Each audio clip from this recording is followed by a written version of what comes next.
All right, what is up, everybody? So, Shout Scout 0013 here, coming in with an awesome podcast. This time with Kyler and Anthony. We're going to break down a bunch of different gunline lists in all the different factions and just kind of talk about what we think works and what's great and some just awesome ideas overall.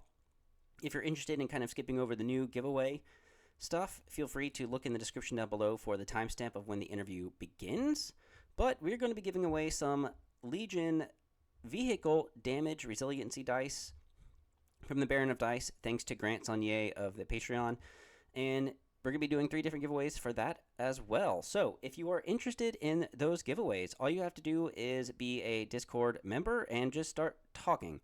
So what I'll do is I will go to the server, the server level, and randomly pick somebody who has just been active in the Discord, because it's nice to see the people who actually are active and talking and generating conversation or just posting lists. And yeah, it'd be awesome to just see this grow. Another way to enter into win is to become a subscriber and leave a comment down below. And then the third way to win is to become a Patreon member.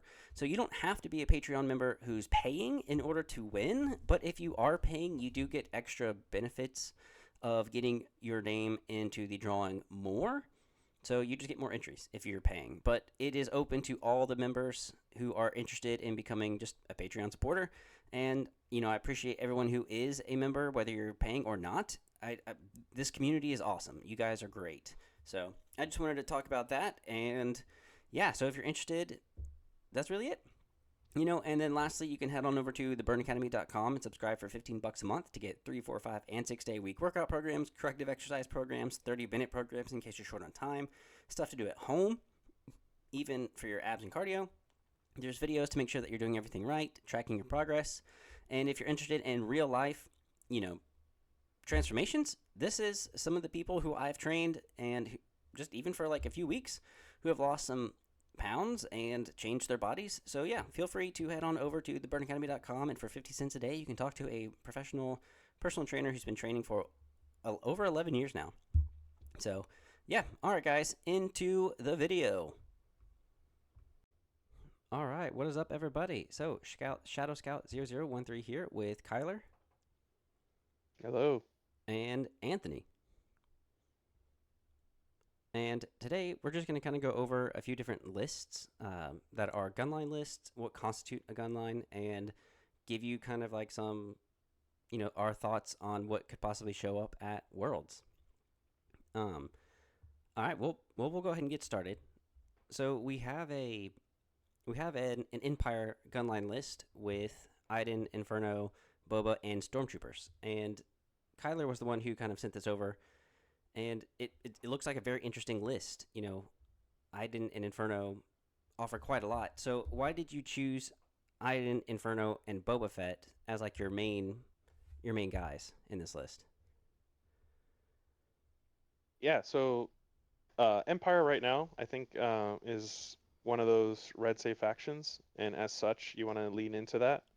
Gunlines are all about getting as many shots off as possible, and so rolling more dice equals more crits. More aims equals more crits, and this list is crits galore. So between Surge Crit Boba, Marksman on Inferno and Iden, and all of your Stormtroopers with critical 2, you basically take all your dodge spam lists and you invalidate a lot of that. So without being able to dodge crits, this list basically takes advantage of that. And, who needs impact if you're just rolling natties, right? Yeah, because you've got Stormtrooper specialists and the T-21s in here, and you've got 6 Stormtroopers, it looks like, with 3 of them having recon intel. And what was the recon intel for?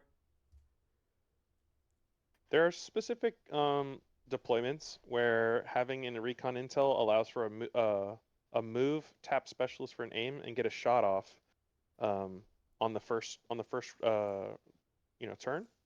And because this list is going to want to volley back and forth as much as possible, having either your guys behind position, behind things or in front of things early in the game is going to be important, because once it starts shooting, it doesn't want to move. It wants to aim shoot for the rest of the game. So getting that little bit of extra movement really helps put you in a position where you can get as many aims on your turns as you want.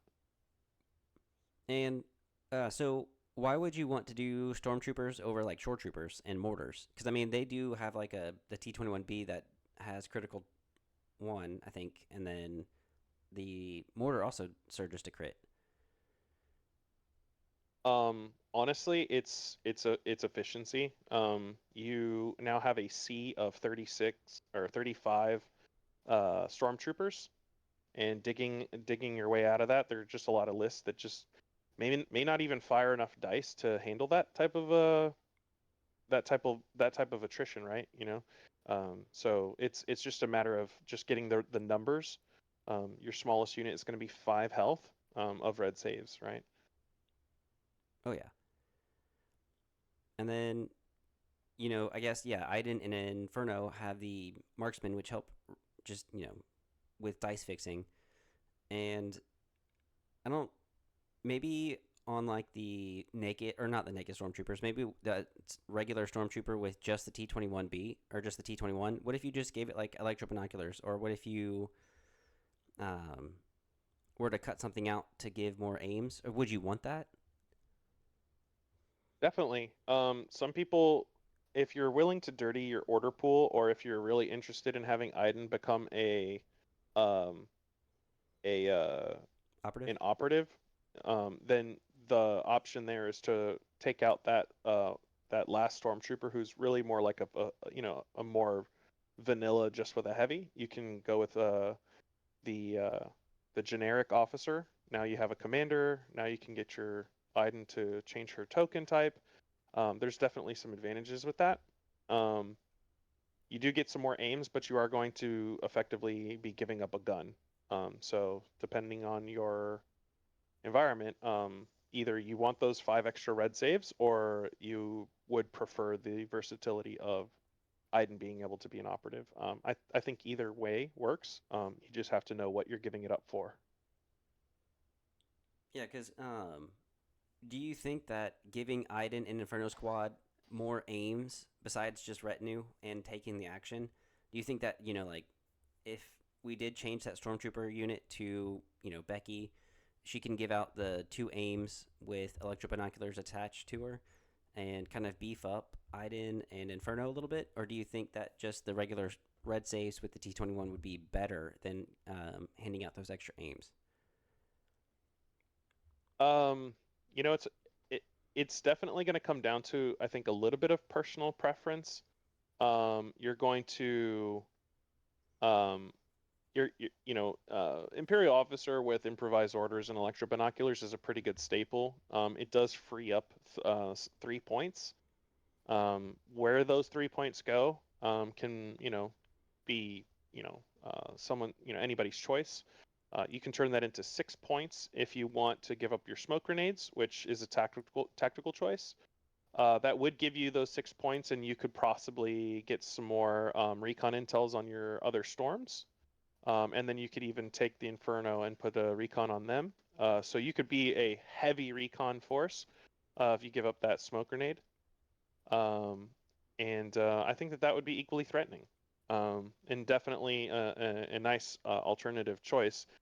You just will need to know at what point in the game to take your Imperial officer and send her off into the corner to be a thumb for you, because she becomes the exception to your army, where she is 4 health of white saves, and that is definitely the weak point of the list, and it also is going to mean that you're more fragile into the bounty mirror.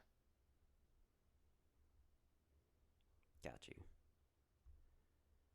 Okay. So as long as you play is your play style is okay with that, or if you don't think that you're going to be running into a ton of bounty, Imperial Officer definitely is going to allow you to get some more firepower and a lot more recon intels going on. So I think it's a good choice too. Yeah. But the original list definitely has the red saves across the entire board, and it feels pretty good to just sit there and never have worse than a 50-50. 'Cause I've played more than three Stormtroopers with T-21s, and they're really good. I think the max that I've gone with is like four. hmm Um, and I really, with those lists like that, I really don't really care about being blue or red, but I do try to pick table side just because I want to be able to negate the most amount of cover as far as shooting something in, and doing something like KP or So I can tell you what Steven's list had. He always ran yeah, key, intercept, sabotage, and payload. perfect. You payload on that is stupid. It's It's disgusting. so good. It's so Because what are good. you gonna do? Not be in range two? Not be in Yeah, range one? Someone's yeah, and gonna be. not Yeah. not just that, but he wants to play the things that are easy to tie on, right? Hmm. Like statistically, like pretty easy to tie on. And he's running bounty, and bounty that you can't really run from. I mean, like who's out running Boba Fett? I mean, Yeah, that's fair. No, that was the yeah, only real question I had because I didn't see anything on the battle deck, and I was kind of curious to see um yeah, yeah. No, what. Steven is. If you think I'm aggressive, he's just as aggressive, if not more so, but with stormtroopers. Like he just shoves. He's like, look, we're here to roll dice, and I'm gonna be rolling dice. I mean, you'd be surprised how many how many crits can come out of just that all white pool. I mean, it's just the dice volume that's I've seen really. it, dude. I've Yeah. I've seen him get 7 out of 9 before, right? Oh yeah, Off of yeah, yeah. two aims. It's Hmm. just like seven crits. It's just like throws the first bucket of 9, gets 3 natties, and sees 2 surges. He's like, okay, first aim, re-rolling 3, got 2 more, re-rolling 3, got 2 more. He's like 7 coming in, and I'm just Hmm. like, and I'm like, bro, your unit is way too inexpensive for this. Yeah, you were talking about Yoda and the other list that you had, and I was like, yeah, I played another similar list. I think it was like Vader and like a 3 or 4 T-21 stormtroopers, and it was the same premise. It was just like having them sit back, shoot, move, aim, shoot, and before you know it, I think on average I was like netting about 4 after converting surges, and I think there was one turn I had like 8 like On a crits after normal turn, cover. Yeah, you're seeing 4. Yeah, on a yeah, normal turn, just like no problem. Yeah, sometimes you're gonna get 2, but they're yeah, crits, and that's the yeah, most important part, right? exactly. That's the thing that people forget, right? It's like, yeah, you might only get 2, but like everyone else is playing the game of like, okay, I got 5 coming in, and the person's like, okay, heavy cover takes 2, dodge 1, okay, I'm rolling 2.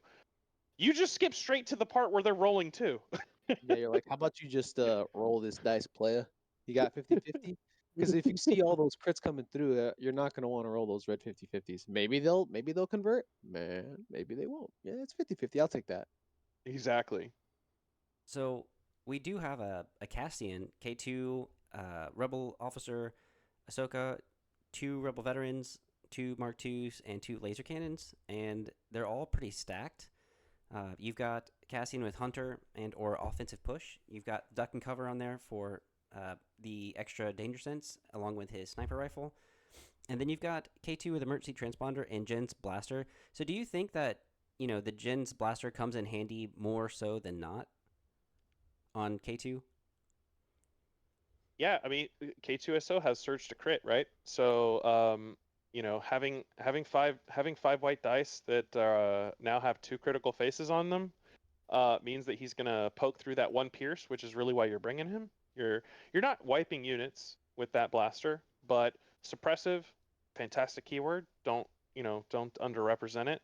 But it's just the roll 5 dice, get a crit, pierce it through. You know, it's pretty solid. K2 isn't going to be in there for clearing units. He's there to help finish things off. And Cassian, to a large extent, he's doing the same thing, right? He's ensuring that you're getting 2 crits with a pierce through. So you basically have 2 very good finisher guys in your army. And obviously they want to be the range, which allows Ahsoka to jump in there and do Jedi things. Yeah, because are you? I guess you're probably keeping K2 kind of in the back to help Cassian before you maybe move him up late game. Yeah, you're gonna the trick to lists like these is knowing when to change Cassian's loadout with his reconfigure on the gun. Obviously, you have your command card, which allows you to flip it for free with a recover on the command card. When he gets to his pistol profile, it's better dice. Um, so it's definitely something that you're going to need to do. Knowing where you need the Cassian is going to be, I think, critical for most people to get the best value out of him. And you're almost never, ever, ever going to leave him as a commander token, you're always going to make him an operative. So you get to run 3 operative tokens in the list, which is quite nice. Yeah, that's much better order control for an operative. The So Ahsoka, you've got Ahsoka with burst of speed, push into the fray, and offensive push. Uh, so why offensive push versus like offensive stance, defensive stance, or maybe tenacity? So Jarkai, obviously, everybody knows dodges become, dice fixing. But believe it or not, if you play enough Obi-Wan, you'll know that an aim on Obi-Wan is a really, really, really, really, really important thing. Obi-Wan needs 1 aim token for him to successfully kill people on his lightsaber profile. And she surge crit. So again, you have 6 dice with 2 critical faces on them.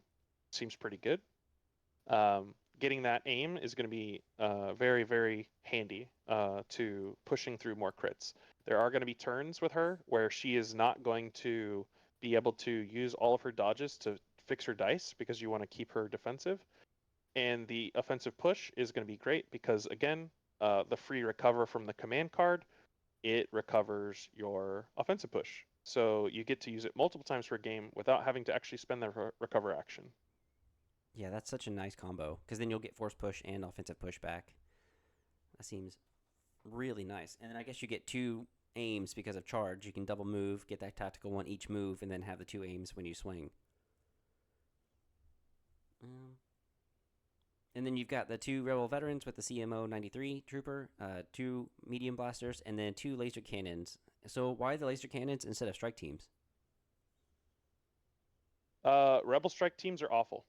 I'm gonna go ahead and that's my hot take. If people want to fight me about it, I feel like I win that argument 10 times out of 10 because whenever mine shoot, they roll blanks.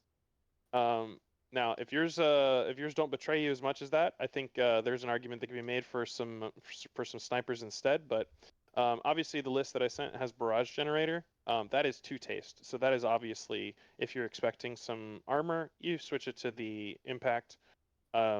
It's that is not that is not in the list as like a hard like you're always running barrage generator. That is more like a hey, what do you think you're gonna fight? Because if you're going up against gunlines, hey, now you have 3 suppressive guys in your army, pretty darn good. You can probably lock some people down.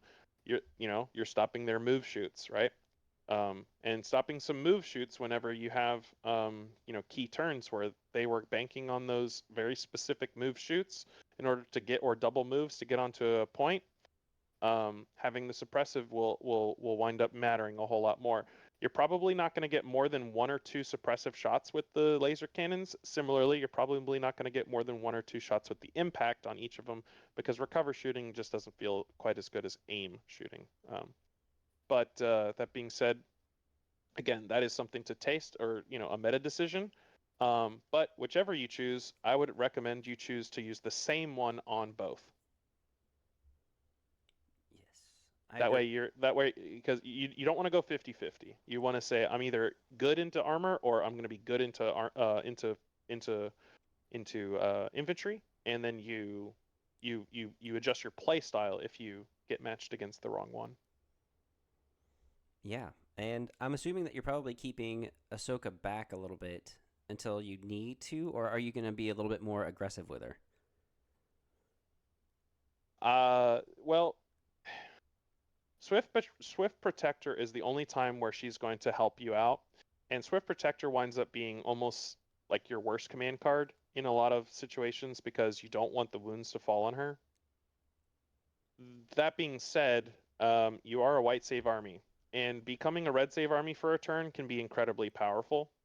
So depending on the board that you have and where you can get some lines of sight and where you can like hide your guys, oftentimes giving her the ability to guardian your guys and giving them red saves for a turn can be the difference between them getting into the good heavy position, heavy cover position, or if they just have to sit there and just get shredded on their way into that heavy cover position. So that tends to be the best use for the card, but again, it can be a dead card sometimes. Sometimes it's just an order on Ahsoka, and you're just doing it as a 2-pip just because. Well, I mean, if anything else, at least if anything's around Ahsoka, they get a free dodge token. Absolutely. The Guardian is optional. The dodge is incredible. And of course, with vigilance, that sometimes winds up mattering.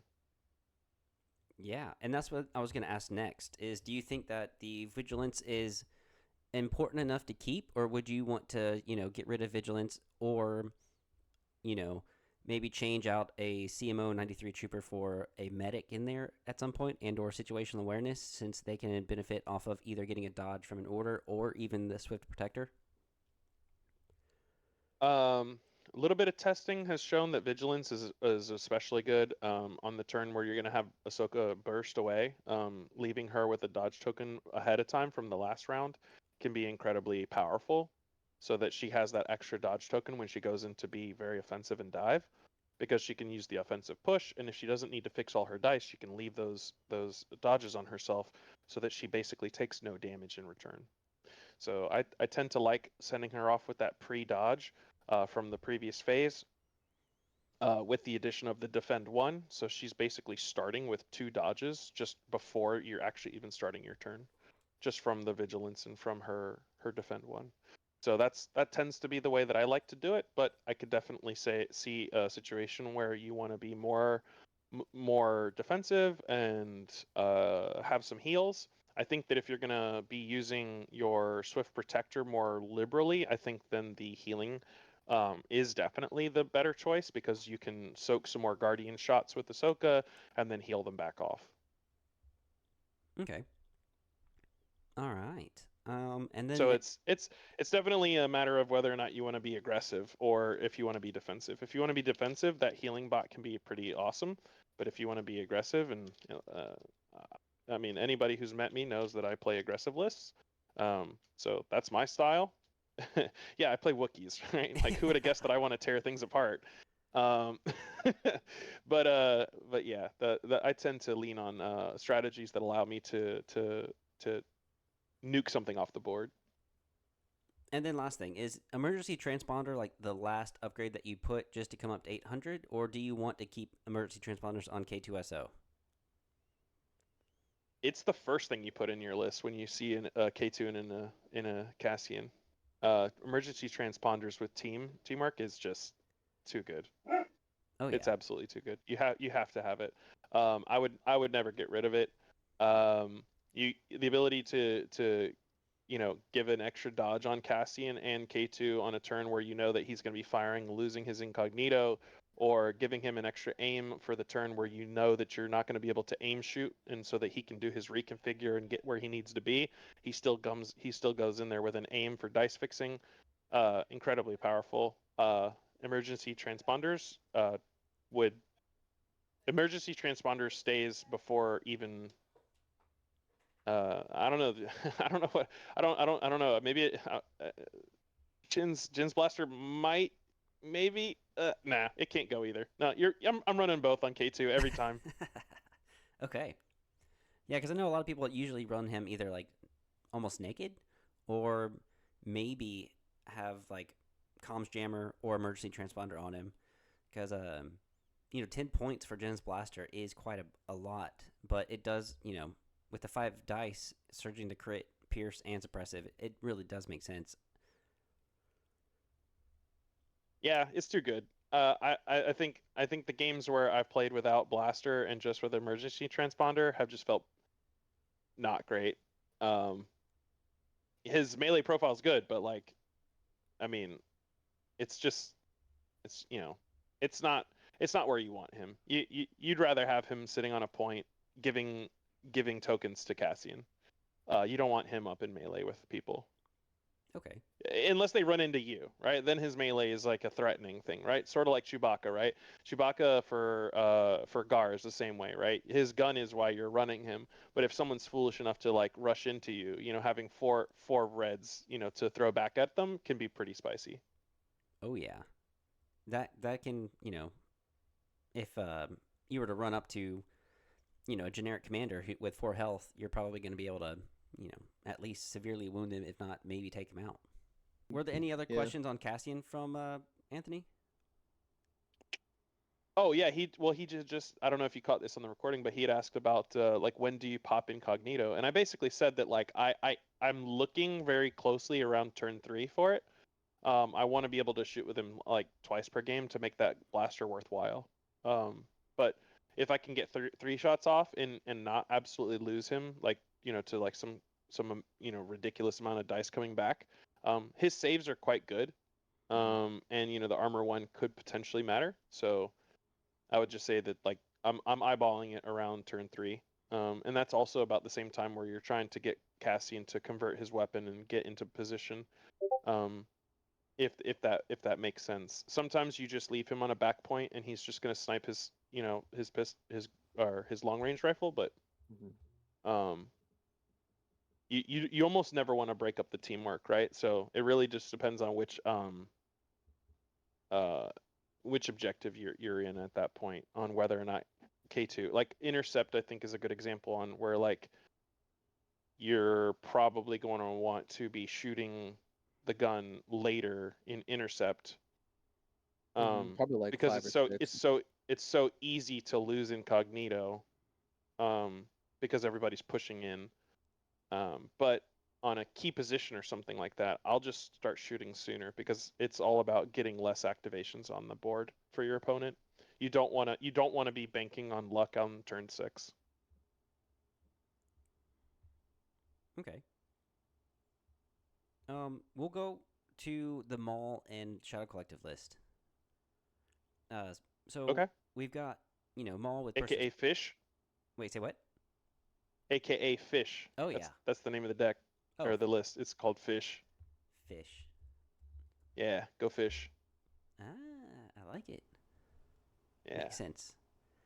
The So you have Burst of Speed, Force Push, Into the Fray, and Dark Saber on Maul. You've got one capo with improvised and then two naked capos. You've got three with the disruptor and the capo on the foot soldiers, and then you've got a regular foot soldier with the PM or the P13 disruptor and a regular pike, a just a regular disruptor soldier unit, and then a naked unit. It gives you 10. Do you think that maybe getting rid of the naked pike foot soldier to upgrade the other ones and to maybe give the pike capos a few more upgrades would make sense? So, like, if you had a 9 activation list, one pike capo having vigilance, one having portable scanners, one having lead by example, three foot soldiers with the disruptor and capo, and then two other foot soldiers with the disruptor and the pike foot soldier, giving you a pretty stacked 9 act list with 14 points to spare. Do you think that would be better, or do you like the 10 activation Shadow Collective one? So so that's a great question. You absolutely do not drop the activation in this list because the part of the power is that it's deceptively tanky with outmaneuver across most of your army. Right? You have a decent courage bubble for your frontliners with the extra body and the capo, and you and oftentimes in lists you're going to need a thumb. You're going to need somebody who's tapping evaporators, right? You're going to need somebody who's holding down a box or doing something, and you're not paying a lot of points for having that one thumb in your list. And the most easy to forget thing is that having extra activations and last firsting with Maul is is almost like a drug. It's addictive, right? Last firsting with Maul is going to win you so many games where your opponent is trying to play as smartly as they possibly can, and you just have more activations. And there's a lot of Gar running around right now, and a lot of Gar likes to be at that 8 and 9, and now you're at 10, and so doesn't matter if you're going first or second, doesn't matter if they use that pass. You have 10 activations, and they have 8, so they're going to pass, and you're always going to be able to go last, and you're always going to get what you want. And Yeah, it then doesn't feel bad if you oh sorry. no, I go was ahead, just go gonna say ahead, it go doesn't ahead. feel bad if you go up against a like a 13 or 14 act Ewok list, so at least you're not that far back behind, but Yeah, I mean, 12 axe Ewoks really punishes 8 activation, 9 activation lists. Last firsting with Chewie and stuff like that is pretty stinking good. Chewie Han combo. they can really clean off uh, some targets really fast. I know we're not supposed to be talking about Evox, we're talking about gun lines, but um, this is relevant in the sense that like staying at 10 is important because now with a pass, all of a sudden that super big activation list that they're paying for, and they're running a bunch of like little like empty bodies and stuff. It gives you kind of a fighting chance on not getting like out activated like crazy. Yeah. True. And then improvised orders. Do you think that that's really needed? It's it is actually incredibly deceptively important. Um, sometimes I mean you have 2 tokens in your bag, right? You have 3 commander tokens and you have 6 core tokens. And the number of times where you just don't get a commander token to hand off some to do your aid when you want it to can be incredibly frustrating. And so oftentimes you're going to want to be using improvised orders fairly aggressively so that you can dig. And obviously, when you draw the, most people, I don't know if people play a lot of pikes, but they, improvised orders can be used multiple times and if you recover. And pikes that hand off tokens from aid like to take a recover so that they can get all those suppressions off of them. Oh, So you're actually, even though you only have 1 copy of improvised orders, you're actually probably going to be using it twice per turn. yeah, that's how I tend to play it myself on there. Um, And it makes especially good sense with pikes, right? Because pikes are, again, using aid, you're going to be wanting to pass over your tokens and take suppression. So improvise orders twice per turn to throw your core tokens back into the bag and try to again, it's the deck the name of the list, go fish, right? You go fishing. You're fishing for the correct token as much as possible. And you, like I said, you have 1/3 of your tokens are commander tokens, and 2/3 of your tokens are core tokens. Yeah, but you basically have almost perfect order control, right? In the sense of like it's as streamlined as you possibly can get it, and so improvised orders just makes it that much more consistent. nice. Yeah, I think this is a pretty like basic and self-explanatory, list. It just hand out as many dodges as possible with those pike capos and shoot, take aims and shoot with the foot soldiers. Yep. I would just say that players beware that Maul is incredibly tricky to use. And if you find yourself losing games, it most likely is because you maybe didn't play Maul correctly. Because the gunline part is easy enough, load them up with aims and hit a bunch of shots. It's an incredibly spicy pool, by the way, if you think about it, right? Because you get the Six five, black, you get one red. yes, it's well Well, 7-1. without the without the extras. Yeah.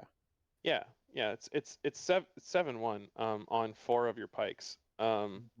That's not like that's pretty deadly, okay?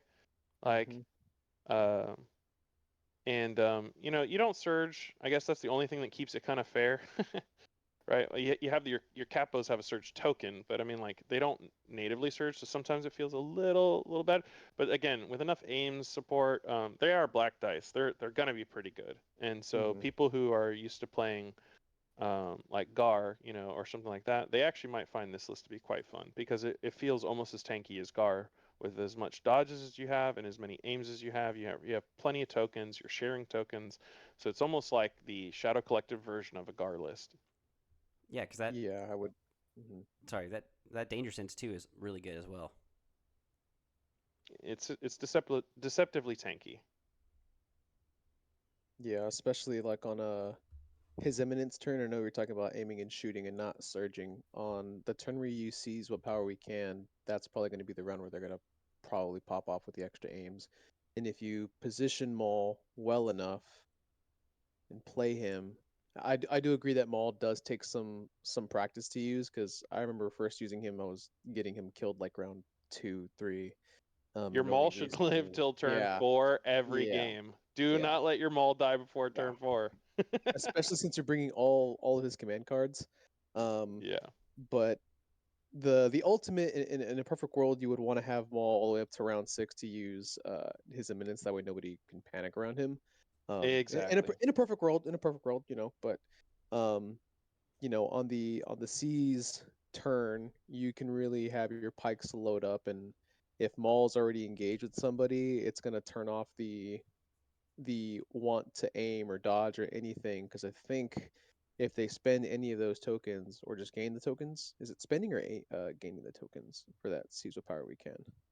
It's like they spend the tokens, It's right? when they spend, but yeah, Yeah. exactly. And that's the crucial part is that the um the tokens that people can peel off of the card don't have range limitations. Nope, they So don't. that is again where exactly what you said of like if you can get him to be healthy and get him where he needs to be on turn 4, turn 4, 5, 6 can be you can flip a game. Like your opponent can think that they're winning the game and then all of a sudden they realize that they've lost and that they lost hard just because you've got a bunch of tokens. They need to use the tokens because they need to make plays, but then you're feeding the tokens and then you're throwing them right back in their face. Yep. And Maul is cunning. I think people kind of forget that. It's pretty good having cunning on all your command cards, and then if you tie, well, just roll a dice, whatever. Well, cunning there's never a tie, right? You win tiebreaker. Well, unless you're again cunning Unless versus cunning. you're, yeah, Yeah. cunning versus cunning. Yeah, exactly. I Yeah, like he's it. so good. Okay. He's so good. Oh Maybe I will go back to Shadow Collective. Maybe. No, I'm gonna this stay is in Gar. this I've is been having fun. this is definitely one of those lists where like it feels good to be in Shadow Collective. That's for sure. Hmm. yeah. Yeah, Maul is so good with, in Shadow Collective over CIS, I think. Um, well, let's get into some Gar real quick. We have the Anakin Padme Pikes. So we have Anakin with push, barrier, and offensive stance. And I'll ask probably why barrier instead of force throw in just a second. And then you've got, nothing on Padme. You've got just a naked capo. You've got 2 foot soldiers with the disruptor and the capos attached to them. You've got a Boyle phase 1 unit, and then you've got 2 phase 1s with the RPS, the clone captain for situational awareness, and then recon intel to, I'm assuming, to get that RPS up a little bit more since it's got cumbersome, I think. Yeah. Yep. And then you've got an Echo strike team. So it's 9 activations. It's really nice. So why barrier over throw, and then why offensive stance? I'm assuming you're making Anakin more of just like a support player at the moment. Yeah, so the alternate deck name for this list is Triple A's because it's basically just a bunch of batteries. Um, you have Anakin generating tokens, you have Padme generating tokens, and you have a Pike Capo generating tokens. It's obscene. You have so many green tokens on the board for free for just living your life and being, happy-go-lucky Gar player with great saving dice on your core and your army. You have dodges for days. You have outmaneuver, so criticals matter a lot less. And you barrier the piercing shots that come your way, the ones that are scary. And you just throw caution to the wind. And if somebody is, um, I'll say it, stupid enough to charge an Anakin, they're going to learn very quickly that he doesn't need upgrades to absolutely murderlize you. So you basically have created this wall of impervious range defense, and a linebacker who sits in the front just says, "Try it." Yeah. And really, the tech there is, of course, you can drop the pike capo, and you can try to maneuver some points around and run a clone captain if you want to do more fire supports, but the list doesn't particularly need it. You do get pretty decent orders with this type of list. You are also not really ever in a situation where you're going to want to do more than one fire support per turn. So having the extra order generally isn't all that important, but I just wanted to list it out there if you are wanting to maybe run just a little bit less tokens, which I don't know, why would you? I mean, tokens are good, right? But if you did want to run less tokens and more orders, you can run a clone commander. So instead of Our Fate is in your hands, what about Ploy? Um, oh, the funny thing, I'm glad you caught that. Um, yes, that is actually an error. Our fate is in your hands is supposed to be ploy. Okay. Our That fate's is in that your is a ploy. list error. Yeah, good catch. Ploy is obviously for those who maybe didn't pick up on that. Ploy allows you to give Anakin quote unquote an order on the turn where he is flawed, because what it does is it takes a card and or a token, a order token, and you put it face down on the card, and you can basically just choose to use that order. So you choose a commander token on the turn where he's flawed and he can't get an order, and you can still go with him whenever you need him to go. Yeah, it seems like a really nice generating or token generating list. And then I'm assuming you have Boyle in there for Padme or Anakin or the foot soldiers. Um, yes to all of that. Okay. um, giving your priority units with heavies and things red saves, to keep them around, right, is pretty good, right? So if you think about it this way, right, when an attack comes into a unit, okay, you spend the dodges appropriately, right? So like they're shooting the pikes, right? So the pikes have outmaneuver. So you're going to basically pull out the crits from those pools, right? And then you can decide at that point, okay, so now with cover takes some away. You might have these very very very small dice pools, and you have exemplar with a bunch of surge tokens. So now you have surging red dice that Boyle can use, right? You're gonna have exemplar one from Padme. You're gonna have exemplar two. Sorry, not exemplar. Reliable one. That's the word I was looking for. You'll have reliable one from Padme. Reliable two from Anakin, and you'll also have a reliable one on Echo. So you have four surge tokens to pull every turn for free.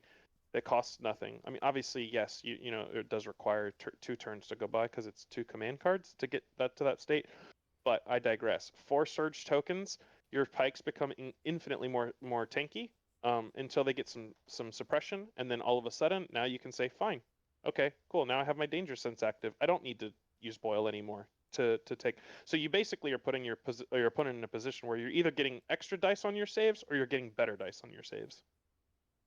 Yeah, that's awesome. Period. Mm-hmm. Anthony, just checking in on you. You still there? No, yeah, I'm there. All right. Yeah. Well, awesome. Yeah, that's a good AAA battery list. Well, we can go to your list, the list that you gave us, the Dr. Krennic. The one with the Krennic. Yeah, I don't know why I said Dr. Krennic, but Oh, he's the Same doctor thing. now. DR. He's DR Krennic. yeah, Yeah, it's all good. This one's a very interesting list. I built it specifically to go against Bright Tree Village with uh Chewy ATST, so that's why it's built like this, and that's why there's only one strike team. But yeah. So the the way that I built this is kind of interesting because I just said it was for BT, Archie Village. But I mean, outside of that, it's pretty good. I think now that we're talking about critical, I find that critical's a little bit better, if not a lot better than impact, because sometimes we're not facing anything that has armor. That impact's not really gonna do much. Most of the time, it's gonna fall to cover anyways. The T21B is two black, two white, critical one.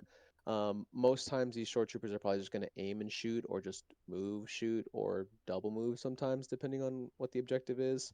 The real meat and potatoes of the list is really going to come from the Death Troopers and the Dewback Riders.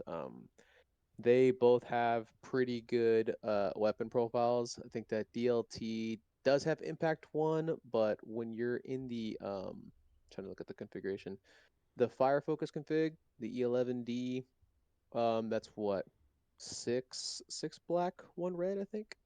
And it's just, oh no, my bad. Four black, two red, one white. And it's just throwing dice at the end of the day. It's not really meant to do much except for move, shoot, aim, shoot, and then if you're in a pinch, you can kind of just send the dewback riders out to eat something, and that's why they have the emergency transponders on there. So I see you have targeting scopes on Director Krennic. What's Yeah. the targeting scopes for? Targeting scopes is literally just there. I could swap targeting scopes out for something else. I think the only time I've ever really needed it is if I have supply drop and I get a free aim and he has to shoot. But if Krennic's shooting, there's something wrong. I just have it there just to have it there, just to get to 800. I could probably put something else somewhere. I don't really know where I could put the points at. Honestly, it's just there to Well, fill it to 800.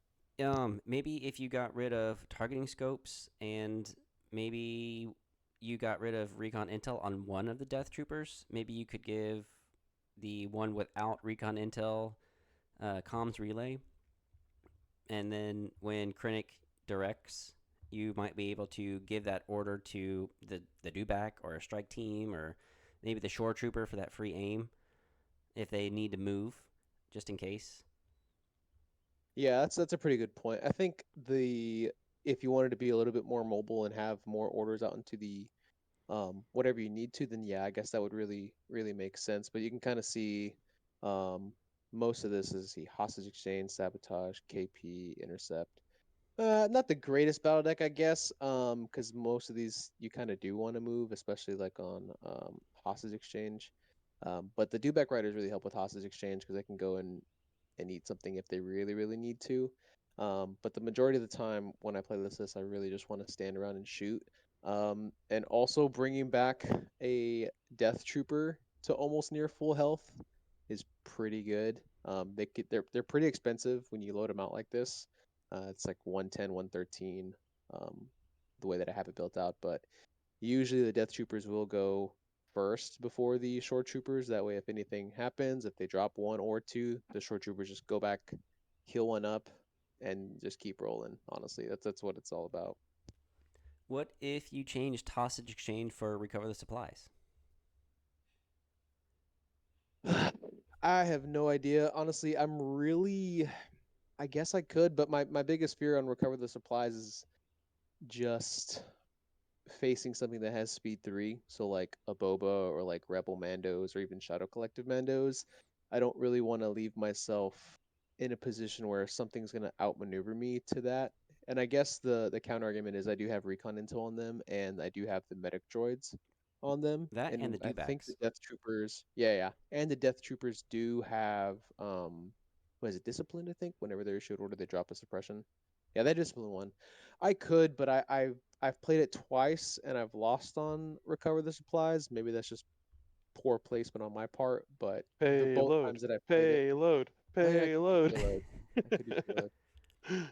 That wouldn't be a Maybe bad payload. idea. The only ones that really would, kind of suffer with that are the mortars, because it's kind of hard for them to want to move and shoot. But other than that, I think payload would actually be pretty decent too. Yeah, honestly, maybe I should pick this list back up and run Just run get payload. them dudes in there chomping up on their payload, man. Yeah, exactly. I don't think anybody's really bringing that much impact, and if one dies, oh well, I guess whatever. I got Death Troopers that have the extendo gun. Um, But yeah, I think the real purpose of this gun line is to just keep shooting and hand out suppression. Also, fire supporting into a death trooper while they're in the suppressive config is kind of nasty. So Yeah, it's pretty I think fun. instead of the T scopes, just uh and go ahead and put on your strike team environmental gear and put recon intel on Director Krennic, and I think that that's gonna get you a little bit more bang for those 4 points. Yeah, probably. But yeah, Yeah. I like this list. I think a lot of people out there would really love for Death Troopers to have a place to shine, and I think this is a strong example of one where you can have two elite units really take over the game. Yeah, and I hesitate to up it to 3 just because they're so expensive, but I think 2 is where you kind of want to have it at. I know Krennic has the entourage, so he's gonna give him an order. So I guess that's why Shadow was saying the commentary is pretty good on it. But Krennic also is cunning, and his 2-pip is pretty nasty. It's always gonna be nasty. Um, so I kind of like this list if I just wanted something really quick and fun. I'm pretty sure there's ways to improve it, as you guys just kind of pointed out. So thanks for that. But I mean, I like Death Troopers. The only thing that sucks is that they're not impervious. But if they were impervious, they'd be kind of broken. So No, they'd be good. They'd be real good. I mean, I'm all for breaking them. They surge hit, surge defend, red dice, discipline 1, precise 2, and they I'd have ready 1. yeah, Yeah, I'd just go probably ahead, throw impervious on them, make them better. yeah, I'd pick them up and put them in lists if they had impervious at this point. I could see Yeah, Death Troopers with. I don't like where this conversation's going. no. It's okay. It's okay. It's okay. They can red dice have blanks on them, right? I mean, just give them Yeah. impervious. Yeah, No. No. and then I don't know about that. giving deploy the garrison to your dewback riders if they're already in melee would be insane. Yeah, typically what I try to do is I'll try to do a either a deploy the garrison into a pin down, or I can do a coordinated fire into a deploy the garrison into a pin down and just usually save the 1-pips for later on in the game. That's usually how I like to try to play it. Yeah, that's good. All right. Well, if you want, we have a Yoda Padme, and this is the one that you basically kind of used against me, Kyler, whenever we were playing. And it has been enhanced. yeah, that sees the initiative on Padme. So I think if you want to explain some of the different things that you did to it, because I don't think you had seize the initiative, and I don't know if you had an RPS. So, yes, it had slightly different little tweaks, but the big change is seize the initiative on Padme. Um, if anybody hasn't seen or heard of Yoda Star or whatever the kids are calling it these days, it is an incredibly oppressively strong list that just has a ton of potential to make a lot of tokens. I think it's something like 9 tokens, green tokens on the board, that can all be shared between Padme and Yoda, in a single turn. I'll let somebody else do the math on it. It doesn't.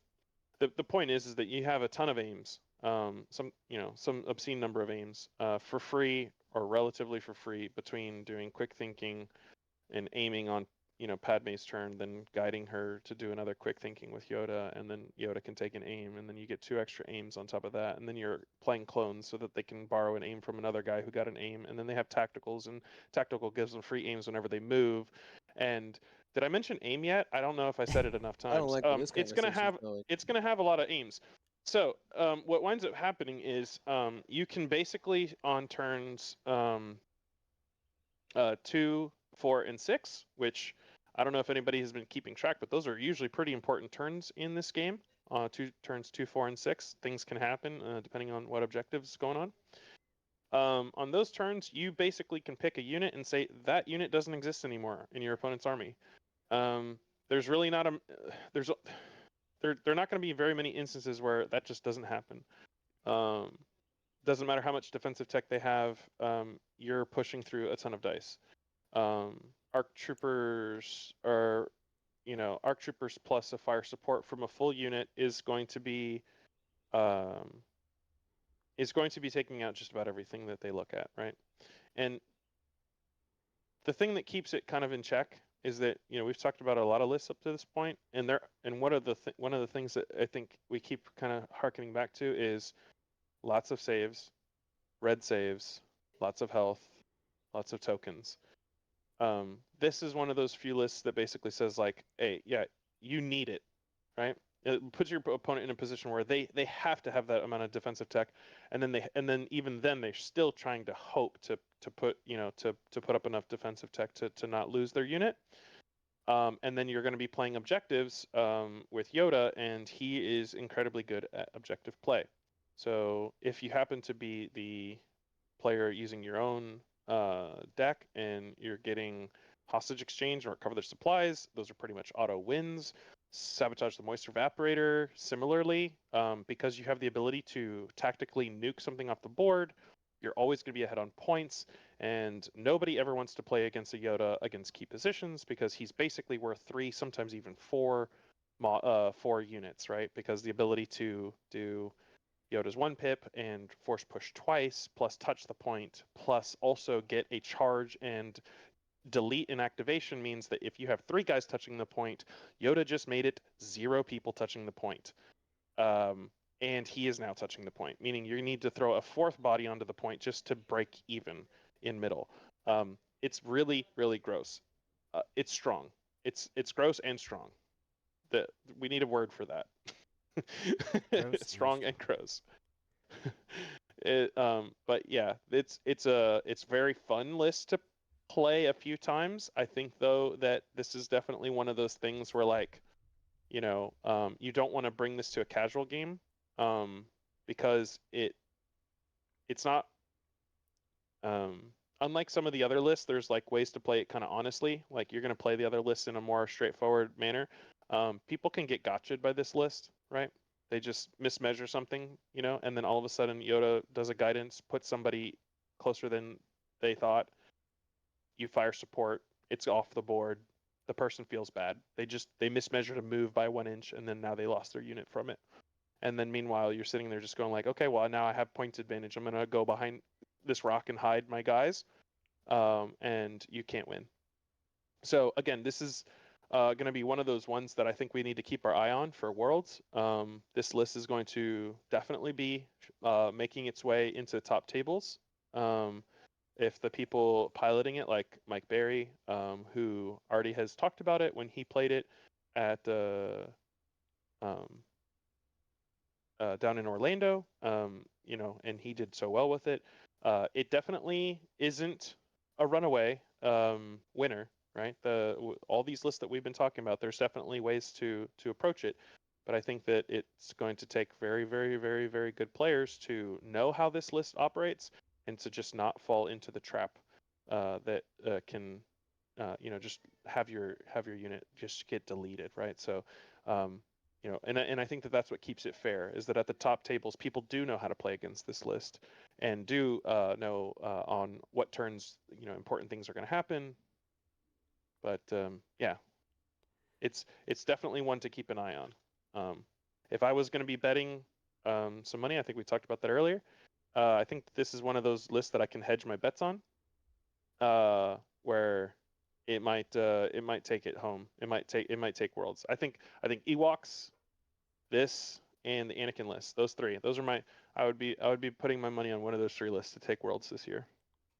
Yeah, no, I agree. Because I like this one a lot, because if you played the Luminous Beings Are We, you've got the 246, and then you've got Force Guidance, which can hand out another 2, so you're at 8.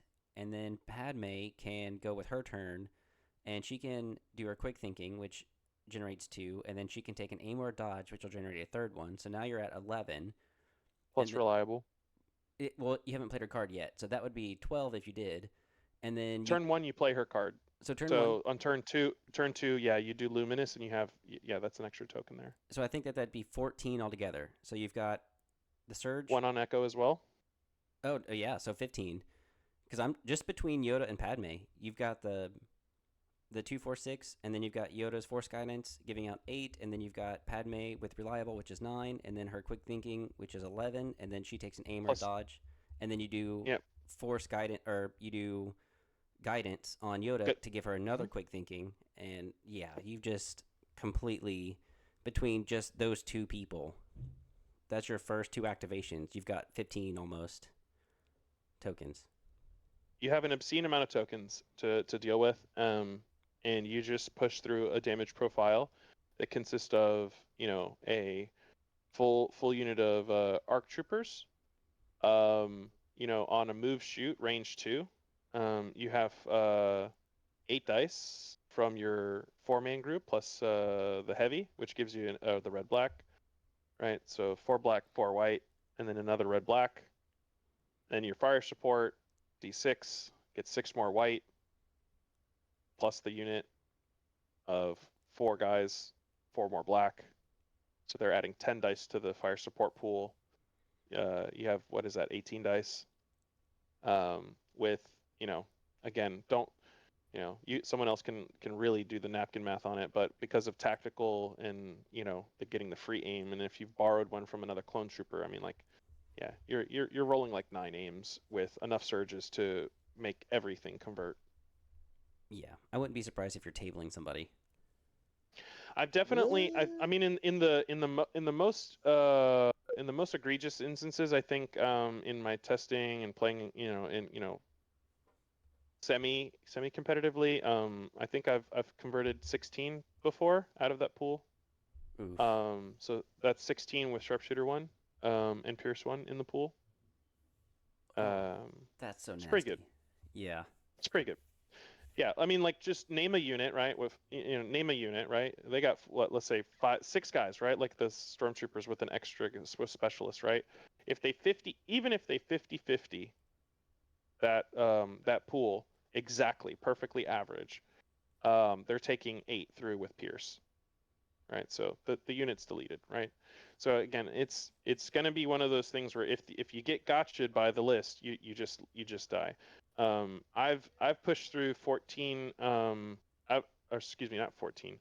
I've pushed through 9 crits into Dark Troopers, naturally with it, just by re-rolling and just picking it up if it wasn't a crit. I'm like, yeah, I had 2 hits on the pool that I was going to use impact for, and I'm like, okay, those are the only things that I'm not going to re-roll, and everything else just got re-rolled. And and I got something like 9 crits, when it was all said and done with the Pierce. And then all of a sudden he's like, oh, I guess I just lost my 3 guys. I'm down to like 2 Dark Trooper models in the first one, and I'm like, that's cool. And then like, I'm gonna do it again now. Yeah. Like, and the guy was like, oh, this is not what I was expecting, right? So again, it has answers to a lot of the stuff. Its absolute weakness is going to be, um, in my opinion, is going to be the lists that have an incredibly high defense profile. If you play tight, right? If you don't allow for the range 2 fire support off of the move shoot from an ARC trooper to delete a unit. I know it only sounds like you're losing out on those 4 dice, but like, if you have enough defensive tech and they get 4 less dice, that is literally the difference, between less you defense living. threshold too. Yeah. So definitely, like I said, you're going to see it at top tables, and it's going to do amazingly well. It plays very cagey, and force barrier, force guidance, and all those surges and things are just going to keep these guys incredibly durable, right? Like, it's basically just saying, I have surging red saves for the entire game, and I'm going to bank on sniping out the crits with force barrier, on my key targets. And of course, Siege the Initiative is a great tech to making sure that you do get the fire support on any turn that you need it. Oh yeah. With that authoritative, that's so good. So we can breeze through real quick just a few other lists. I think there's like, I want to get to the CIS and maybe like another Rebel one. So there's a quick Rebel one with a Rebel officer with portable scanners, one with Luke Skywalker with Jedi Mind Trick, Push, Into the Fray, and Burst of Speed. And the reason I have Luke in there is because you really don't see him very often, but he's so good with his disengage. You've got 3 Rebel troopers, all with the DLT, and then one of them has portable scanners, one of them has electro-binoculars, and one of them has a medical droid. And the reason I've got the portable scanners and electro-binoculars is maybe, due to different circumstances, you can probably give the Pike foot soldiers an extra aim or an extra dodge, and then you've got a Pike capo with vigilance, and then you've got 2 foot soldiers with the disruptor and the capo and prepared supplies, and then you have a regular strike team just to kind of bring it out, and you've still got 5 points to spare, but you're at 9 activations. It's a lot of white dice, lots of range 4, and lots of black dice coming at you. I just figured it would be at least, besides the arcs having range 5, everything else is either going to be range 3 or 4. And at least with the critical one and or the impact coming from the pikes, you do have at least a little bit going up against armor. And obviously, Luke is going to be really good to be able to have either the rebel troopers or the pikes shoot again with his one pip, or maybe even, if you are going up against dark troopers, I think that his one pip can be played up against them because it just says, oh wait, no, never mind, sorry, you gotta have suppression on that, so no dark trooper shots. But yeah, I figured it would be a good little 9 activation gunline, but if you needed 10 activations, you could probably get rid of, a few different things and create a naked unit somewhere. But yeah, that's just like While we're on the Luke train, I'm gonna send you a link. This is my favorite Luke list. It's not optimized for competitive play, but just for people to see that Luke lists are out there. Luke's my favorite character in all of Star Wars, so you'd think it's up there a tie between Yoda and Luke, but I'll probably say it's Luke. And so I do like playing me some Luke, and I play this list quite a bit, and it's incredibly fun. It's incredibly good. Um, it's worth a try. Is it going to win Worlds? No, but it's 10 activations in Rebels with no downsides. It is all good all good units with all good upgrades. big time. Yeah, that's really good. Lots of the laser cannon teams for range 5, and then the rebel vets for range 4, and then vigilance on Leia to give possibly Luke or whoever else that extra dodge for the next turn. Yep, those command cards and trickling down the orders, and then getting the defend with the situational awareness, plus the handing out extra dodges because Leia already gets natively take cover too, plus the vigilance and stuff. It keeps your guys safe, while Luke takes his time and skirts around the sides of the board where it's safe. He gets plenty of dodges so that he's always able to activate his deflect, making him not a target that people are too interested into shooting. And because he's got a really big body of 7 HP, and he has a fairly strong lightsaber, you do also want to be 10 activations here so that you can last first and basically use Son of Skywalker to take out a priority. So it's an incredibly fun list. It's not been super optimized. I'm running it with a 5-point bid because I think that again, don't look at the objective like too carefully. I literally threw them in there like, again, non-optimized. But I'm playing the ones that I like to play, like in locals and stuff. So hostage exchange with tactical nuke Luke Skywalker is pretty darn good, right? He can just go in there and Son of Skywalker and kill the guy, and just give you enough time to make some plays. Vaps probably needs to come out. I'll probably put payload in there instead or something like that. But again, for people out there that are like me who really want to play Luke Skywalker just because he's maybe your favorite Star Wars character, the list they're out there. Yeah, because I've been trying to get a good list with Luke in there that's 10 activations because I think, if. Well, you're welcome. There Yeah. you go. 10 activations. Bang. Even with a 5-point bid. Yeah, and like I said, you can optimize the objectives. I think that the list itself, I wouldn't change the units and the upgrades there, but you can optimize the deployments and the conditions and the objectives to your heart's content. To especially, everything is to taste, right? So, and if you did absolutely want to go 800 points just because you're an 800 point guy where you just don't want to worry about that, awesome, perfect, easy. Improv orders on Leia, call it a day. No, like it's the perfect bid, right? Because it allows you to play however you like to play. Oh yeah. Yeah, that's so good. I think he's really good at hostage and even intercept because you've still got a lot of bodies in there. And if you have the long march, isn't intercept basically on the edge of your deployment zone? So yeah, FT can. I don't want this to turn into an FT cannon like tutorial thing, but there's a lot of strategy that goes into FT cannons and deployments and their loadouts and stuff. But yes, if you're running very specific deployments, there are worlds where you can intercept the transmissions and you can drop your cannons, and the cannons are actually in range on deployment. And so even though they're stationary, they can still count towards the objective play. So if you're going to play FD cannons, I think intercept the transmissions is surprisingly good. A lot of people think that it's bad because they don't move, but specifically Long March and Rollout, Yeah, I was about to say rollout's a pretty good one. those two for your FD cannons can work. Again, board dependent, so you need to know how to ban. Right. But yeah, absolutely. And major offensive. Those three with intercept are great for your FD cannons. And that's what I was thinking. I think that would be a good combo for sure.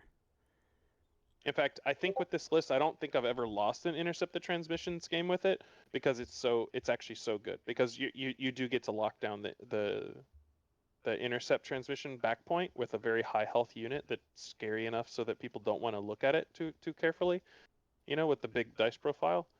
And then and key positions, of course, it's always just a good staple. It's a very fair map. And hostage exchange, like I said, Luke is really good at skirting the edge, and just like at the very end of the game, when before they have a chance to like do something, you just Son of Skywalker, charge the unit with burst of speed, double tap, it dies, pick up the token, right? And then now they have to kill a Luke Skywalker, like from full health with force reflexes, having a dodge, and all these things. And it's like, even if they kill your Luke, they're not going to kill your Luke and pick up the token. Like hostage exchange is really good for him. Oh yeah. It's just because of the Son of Skywalker. He's myrtleizing whatever unit that he's rushing into. Vaps probably goes away. Like I said, the Vaps was just in there. I think I banned it every time I've played this list. if Vaps got flipped over, I've just banned it every single time. It probably should be payload. To be fair. Yeah. Anthony's got a list. I'm checking this out. Oh yeah, don't Oh pay any mind man. to Oh, my the heart is a battle deck, flutter. My but heart is a yeah, flutter. look at this. I've been having some fun with this one. Oh, I love it already. Oh I love yeah. it so much. You want to talk about it real quick?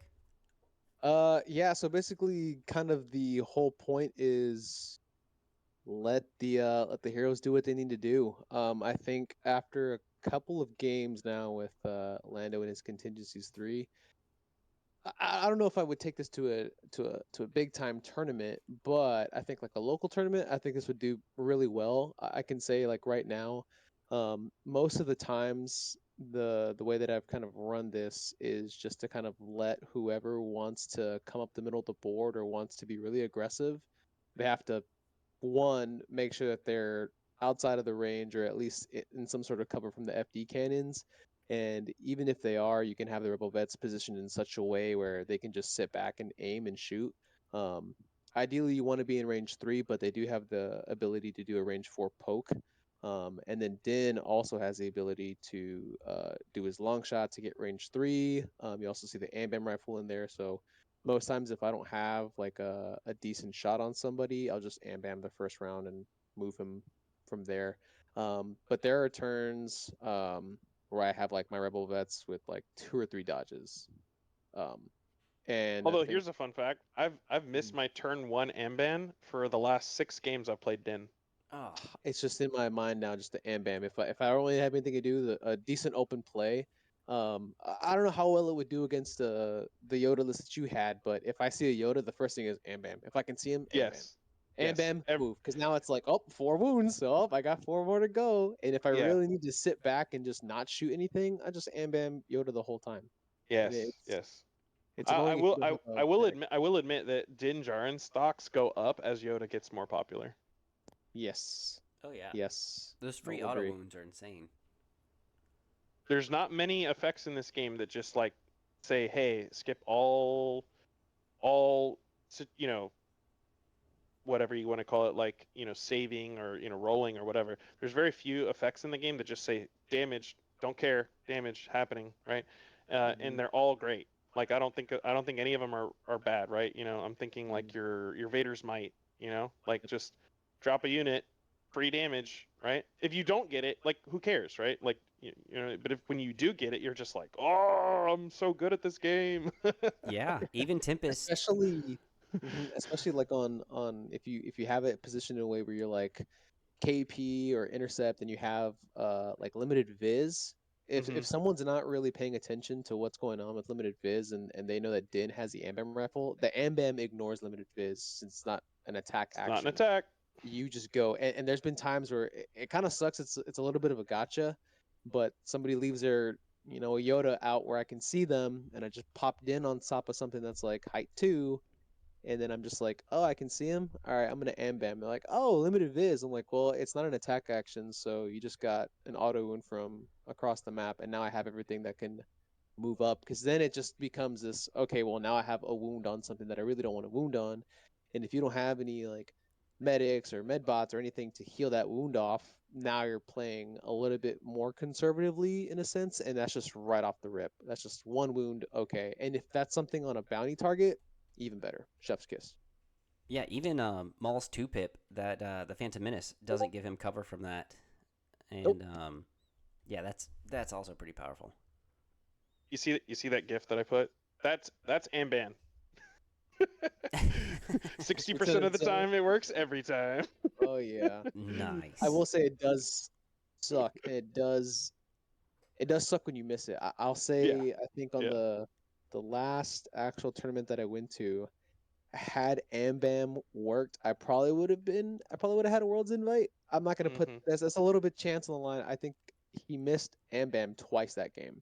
And Yep. all I needed was one hit and it would have killed the IRG and I would have won the game. But Mm. that's neither here nor there, whatever. But just know that there's an associated risk with it. Most of the times you're gonna get it, but if you don't get it, maybe Yeah. just focus on something else. Yeah, like I said, I've missed my round one for like the last 6 games in a row. I sort of stopped counting because it was a meme at this point. Like and none of these were in competition, so like it didn't matter. But Yeah. like I love playing Dinjarin. I think he's like one of the more fun units in the game. I love his command cards. I think they're Mhm. incredibly fun. And Rebels was my first army when I got into this game, and Nice. so like I still bring them out from time to time, even though I have my beautiful commission painted Gar army, but like I have my own like slap chop crappy like Rebels that I painted myself, and I like to bring them out. And Din is like definitely one up there on one of my top units that I play. Obviously Luke number one, like hands down. Yeah, But yeah, yeah. then if I'm not playing Luke, I'm probably playing Din. I'm not.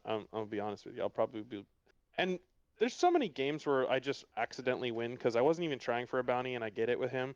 That never happens with like when I play Boba Fett in Empire. Like I have to It was very try to get. intentional. I That's have to why. try to get my bounty and I have to play like around the bounty and then but just sometimes you're just like, oh, you randomly have like Becky sitting in the corner at 1 HP and I Watch can this. I can see her and you just like and then you just ambient and you're just like, oh, I guess I got bounty, and then they're just like, oh crap. Like you just see their face like you're just like, because they weren't thinking about it. Mhm. But again, these are not hyper sweaty competitive games, but it's just I love that guy. um I love playing him with Grogu too, to be fair, but I know it's objectively not great.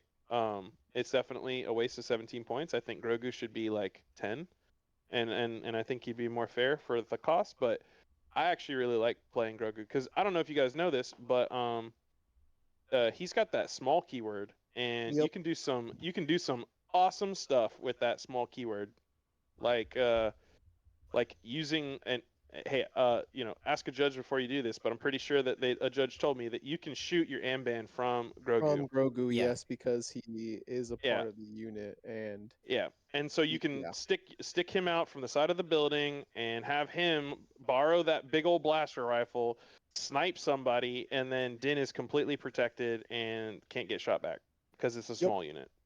Yep. So Hashtag get little killed little there. little funny things like that. Obviously, like I said, it's not optimal in a competitive setting. Mhm. Because 17 is just too much for his effect. But I love that little guy. Yeah. It also don't forget it technically does make Din have 6 HP. So I mean Yes, that that is could be also correct. yeah. Mhm. Oh yeah, that could Yeah, be really this good. this rebel list has been It's been really fun. I think I played it last against a Wookiee invader list, and I was able to.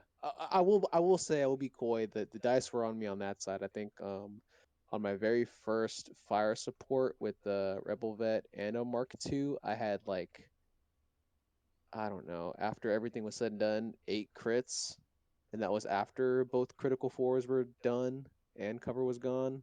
I Nothing think to I see here. converted Don't on, worry about yeah, it. and it was against a flutter. And it was like, oh, I was like, your cover two means nothing to me. Eat Oh, crits, and they like oh, rolled. It lived. They lived on yeah. two, and I was just like, hey, check this out. Din's gonna ambam, and then guess what?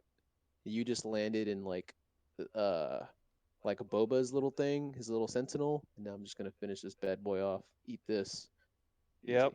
easy, easy money, Easy. easy money. Yep. Yeah, and the FDs help too. Just more range. Oh yeah. I don't think I play Rebels anymore without two FD cannons. I'm not gonna lie. I think they're incredibly efficient at their points cost. Their dice profile, their health, the courage level, the range, everything. There's people think of them and they say like they're kind of like quote unquote bad or whatever. But and heck, even Sentinel has been relevant for me in a couple games. I'm not gonna lie. Oh yeah, that's yes, because I think a lot of times, especially tying it back into a gunline list, if things are trying to be range 3, range 4, and you have Sentinel, like now you're like, oh, I'm gonna move and shoot, and it's like, okay, well, if you're trying to shoot me at range 3, I for sure have range 3 to shoot back at you, and maybe the punchback isn't going to be significant, but just the threat saturation of there. Typically, I'll deploy like one FD on one flank and the other FD on the other, and then I'll just try to fit Boba in there somewhere. So there's just this mount, like this huge area, this sentinel bubble of like, if you try to come near anything close, something's gonna pick it off regardless. And then even if I don't use the sentinel and it just doesn't get popped off, that's one less thing I have to worry about. Because now it's just the thought of coming into that sentinel bubble. It's like, okay, do I really want to set it off? And I think that's worth an action, honestly. Yeah, or if they're just using their range 4 guns to poke off your sentinel or your standby, you're just like, great. You're like, cool, don't care. Yeah, don't literally don't care. 6 HP model. Like I'm not worried about it. Yeah. Yeah. And as I know, I really do like Ace Up His Sleeve to give, Din all of That his card, man. tokens and then, randomly go with him. Dude, love that card. I love it so much. I think there was I don't know what game it was, but I contingencyed a push. I pushed and then contingency this, and they're like, "What is this?" I don't think they've ever played against Lando, and I had it to where something was like super close to Din. And I had placed Boba perfectly to where played Ace up his sleeve. Din had a standby. Um, Boba had a standby, and Lando was just right there. And then I think I comms relayed um the thing off, or maybe it wasn't. But yeah, the point was Boba and Din had a standby, and it was just like, okay, well, whatever you do, the other person's gonna go first, and just we're just gonna gang up on you. I think it was a force user. I can't remember. They were trying to dive in on something, and I was like, well, now you're gonna have 2 people there. And I think that was also the same game where it was like, I think it was Luke's lightsaber. I think they rolled like 4 Pierce 2, whatever, and I was like, okay, I'm gonna roll. I successfully did everything, just blocked everything for 2 turns. It was fantastic. Nice. Yeah, and people do sleep on the fact that the MK fire support off of Lando is incredibly good. Yeah, it's People range sleep. 1 to 3, People sharpshooter people 2, Pierce people 1. sleep on it so much. Like I've caught people by surprise with Lando a few times where they're just I'm like ah yeah I'll shoot you and they're just like yeah it's just Lando shooting right red black and I'm just like I had fire support now it's 5 black and a red surge crit. It's like full surge crit shot instead of just the critical 2 plus it's pierce plus you don't get any cover. All right, have a nice day. Like it can be pretty darn good. Oh yeah. That's such a yeah, that's a deadly combo. Um and Is it winning worlds? No, but this list is really really fun. It's yeah. winning my Definitely heart. fun. They It need is to raise winning those it's event winning fees. my heart too. Yeah, I mean like seriously. I'm over here like waving a flag like as much as I love Gar and I love Yoda and I love Wookiees and I love all these things I want Rebels to be better period just better like I think I don't know what I don't have the answers. I'm not the, everybody could speculate all day long, but I think that they just need a little tiny love, and they could just perfect, right? They're not bad. They just need that little bump. Because Ewoks is just incredible right now. So whatever they do, they need to just make sure that it doesn't make Ewoks even better. Right. No, That's the only thing. I do agree that Rebels need something, like generic Rebels, not like another Battle Force, but just like to bring up all the units somehow. I don't know. I agree with you. I don't have the answers or know what to do, but if they had just a little boost, it would make them so much better. I'm thinking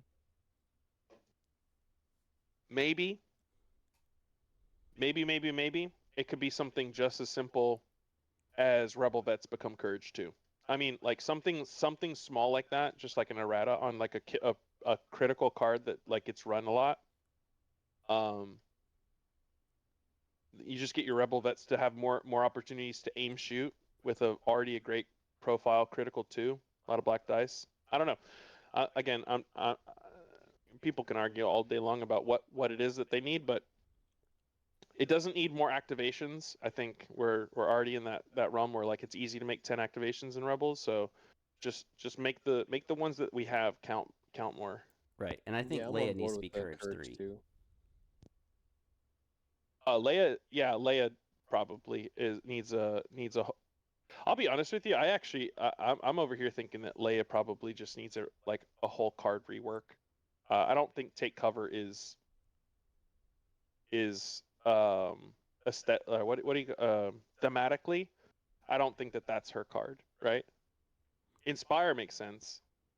Maybe Maybe even I go with Nimble and Sharpshooter's fine. But even though it is a little weird that Sharpshooter too, like we don't really see her as like a shooter as much in the movies and stuff. I say But like take Cover, just it ain't it. I say give her direct. I mean, Oh, maybe absolutely, direct makes sense yeah, for sure. put her in like a Hoth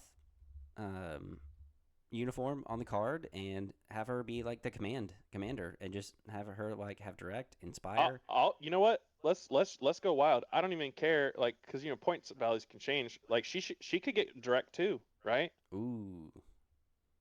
Like her veterans MKs, like just make it like a nice solid package. Again, points values might have to change to make that not busted or whatever. But like now you're getting your defend on your rebel veterans, pretty much all the time and consistently.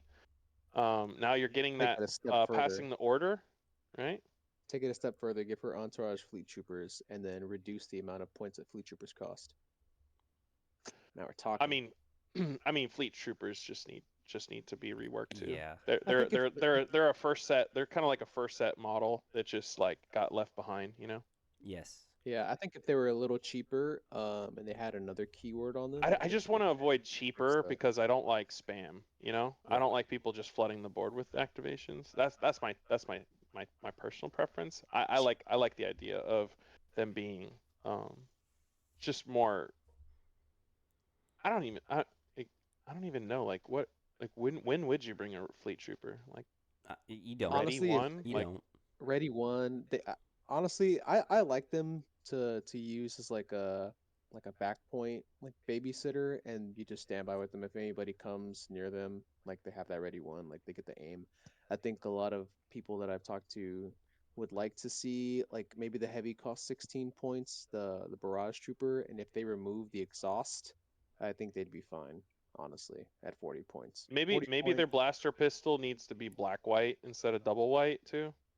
Yeah, but Ooh. at that point they're just the same as the Black Sun, essentially, just with that. And I don't really think Except that they they're need the black. paper. I mean, yeah, but still, like, I don't think the black dice is gonna really fix them because then they have to adjust the points. I think, in my opinion, Nah, to match leave it that. leave it. Black You know what? white, Sure, why not? Let's do it. leave it. Black white. Leave it. They're ranged too. Black white die, but paper armor, man. I mean, look, they are wearing t-shirts, okay? Like look at the art, okay? Oh They're man, wearing look at that t-shirts. helmet. That's cover one right there. They get heavy cover Like, from their helmet. you have to be courageous to wear a fit like that. Come on now. Yeah, that's true. Yeah, they get courage for it because of their fashion sense. Yeah, no, I think though Leia at Courage 3 with the Direct 2 giving out those orders to the Rebel vets and then giving them the Defend 1 free dodge and then having situational awareness on them, man, that could be super deadly combo. Like, it'll fix rebels. Boom. It will. Done.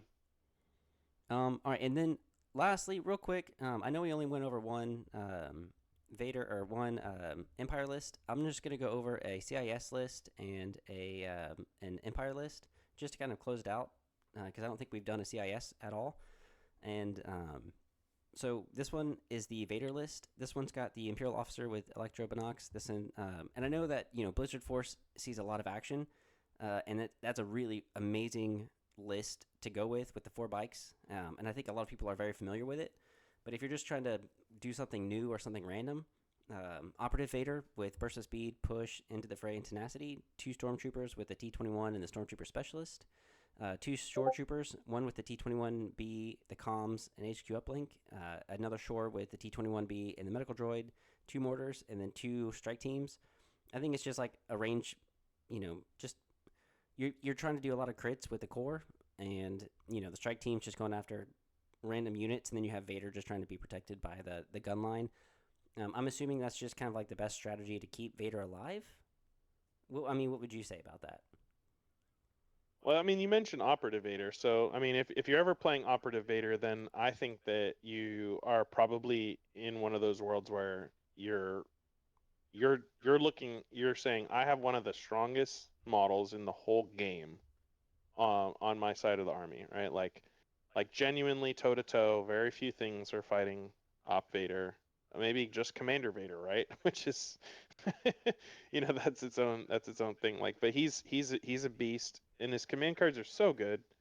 So, I mean, if you're definitely one of those type of people who's just like, hey, like where can I play a good Vader list? Like, obviously, or with Operative Vader, right? Because you can't play Blizzard with Operative Vader anymore, right? And Right. if you want to play the more agile, like aggressive, has more speed and stuff, yeah, I think in a gunline it makes a lot of sense. I'll definitely mention that, we've seen a huge drop off of Darth Vader, in like most recent history. I think the Vaders that I am seeing are in Blizzard Force still. Um, I'm kind of curious whether or not people are going to start kind of bring him back now with the Inquisitors? fifth brother and the sister. Um, it's definitely worth looking at. I'm curious whether or not Worlds is going to have some kind of an upset where somebody's got this sneaky list with one of them. Because I do see a world where somebody's just going to be like, you know what? I'm playing Empire and I'm putting all the lightsabers in my list. Every every lightsaber that I can play, and they're going to run Operative Vader, and they're going to use that rule that allows them to have the extra operative token, and they're going to put fifth brother and whatever number sister she is, Mm-hmm. uh, uh, Seventh sister, I think. into is it seventh or sixth? I don't even. I'll be honest. I should know this. I've watched all the Rebels and all the shows, but I forgot. Um, Yeah, seventh sister. That's okay. But Here I have a. Yeah, it is seventh sister. So here I was playing with a list here maybe for the audience so that if they like a visual, um, it's it is a legal way to get 4 operative tokens in your army. oof, Um, that's really nice. yeah, it like, but and I know there's no Vader in there. I'm just saying, I'm like, there's just like some funky things, and and like I was saying, I think that oh, here's the actual one that I wanted to send though, with Vader. This is it, something like this is a food for thought list, right? Where you're saying, you know what, I know because we've been talking about gun lines. This is the this is the antithesis of gun lines. This is the opposite of gun lines. This is the saber line, and and it's just as much stuff as you can like do to get your guys in there and get them in there healthy and just start chopping it up. Man. Um so yeah, definitely for Worlds I'm curious to see what Operative Vader can do and like where he's going to find a home. In a gun line, I think he has a good place, like what you were talking about in that list. I mean it's a solid Empire gun line, everything you've described. But I'm just curious whether or not we're gonna see a shift in the meta to uh to defend against these like melee threats now that the fifth brother and the seventh sister are out, and the fact that they turn off force powers, right? So people are gonna like gun lines get chewed through by these guys, you know? Oh yeah. Because you can't force, because the counter to force users chewing through your lines is always to just force push them out and then shoot them up. But now you have Inquisitorious training to prevent that. And you've got two of them on there because that'll make it really tough for like Yoda's force guidance or barrier or anyone else's stuff that they've got going on. Yeah, this list basically says I can push things around, you can't. Yeah, Invader's 2-pip, But the his other 2-pip besides Fear and Dead Men, New Ways to Motivate, giving that free wound to fifth brother and seventh sister so they can do 3 actions is insane.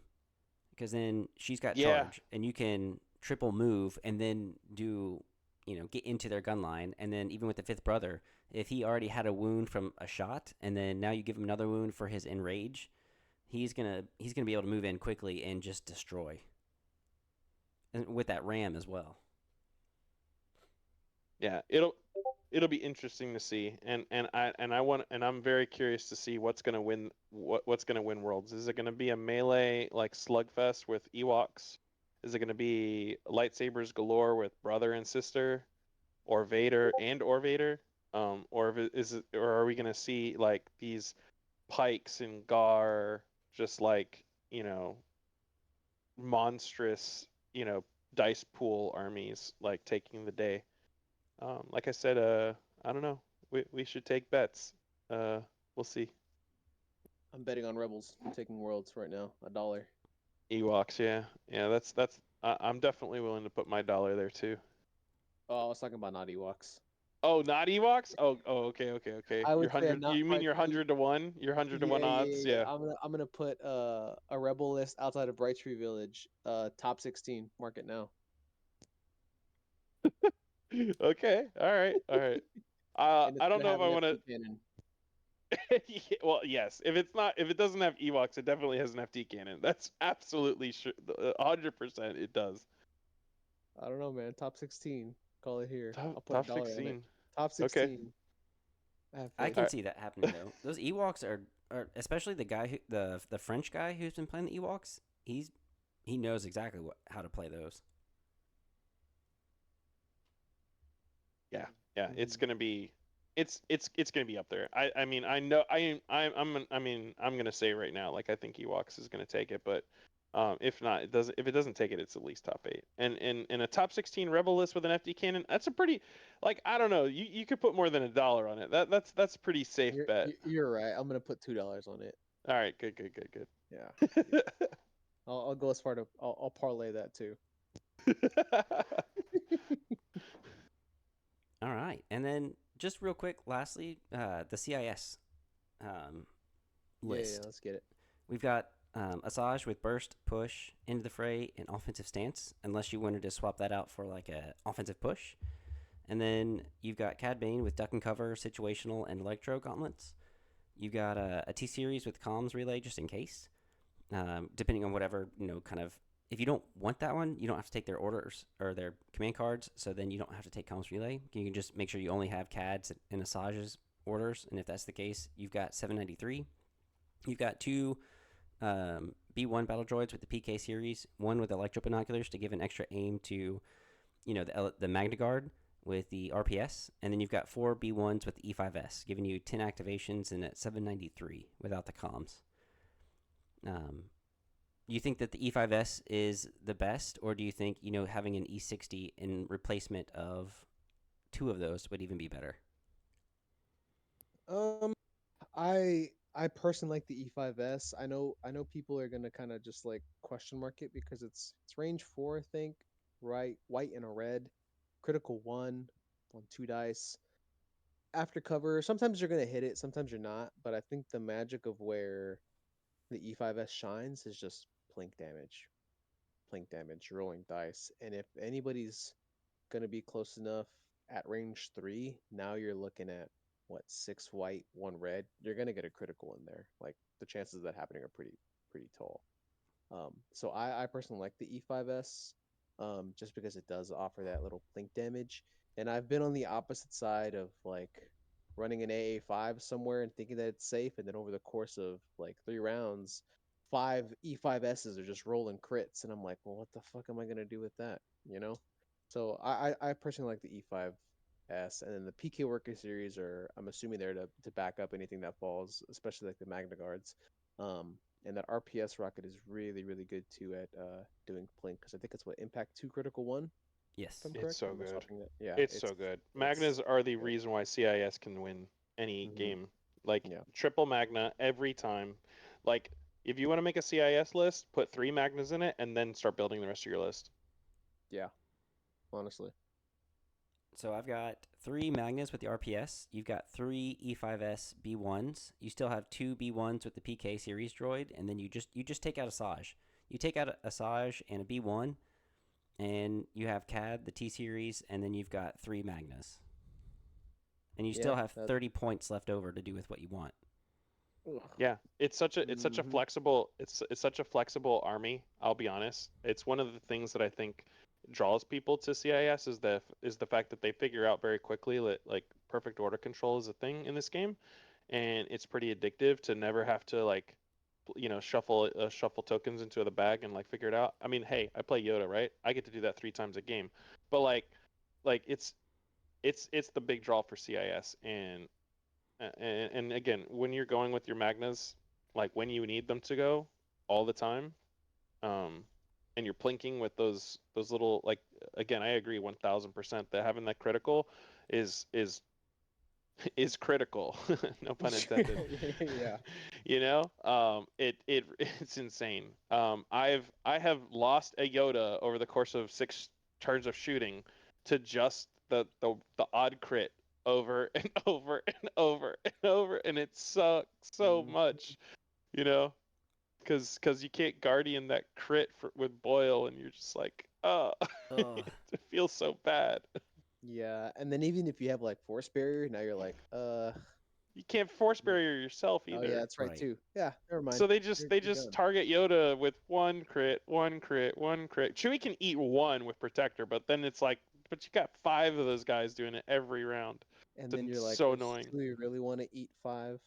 Does he really Ex- want to do that? not really. And if they're running Mm. CAD, he's the bounty, so I'm even less incentivized. So yeah, no. Yep. Anyway, Yep. I could harp all day long about how just an odd cheap critical one and how annoying that can be.